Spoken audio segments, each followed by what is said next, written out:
Une première depuis septembre 2022. Emmanuel Macron a tenu mardi son premier appel téléphonique en 3 ans avec son homologue russe Vladimir Poutine. Durant cet appel qui a duré près de 2 heures, le président français a réitéré son soutien indéfectible à l'Ukraine face à l'invasion russe. Et il a exhorté Vladimir Poutine à ouvrir des négociations pour mettre fin au conflit. De son côté, le président russe accuse toujours l'Occident d'être directement responsable de la guerre en Ukraine, en ayant selon lui ignoré les intérêts sécuritaires de la Russie depuis des années.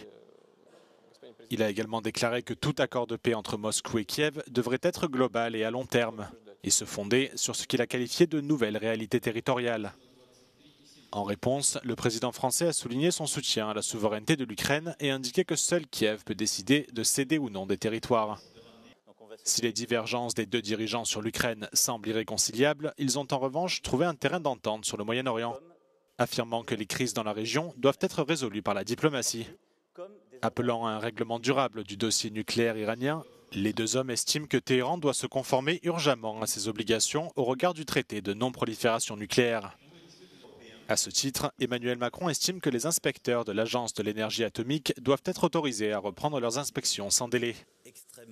Les deux dirigeants ont convenu de poursuivre leurs discussions et de coordonner leurs efforts sur l'Iran.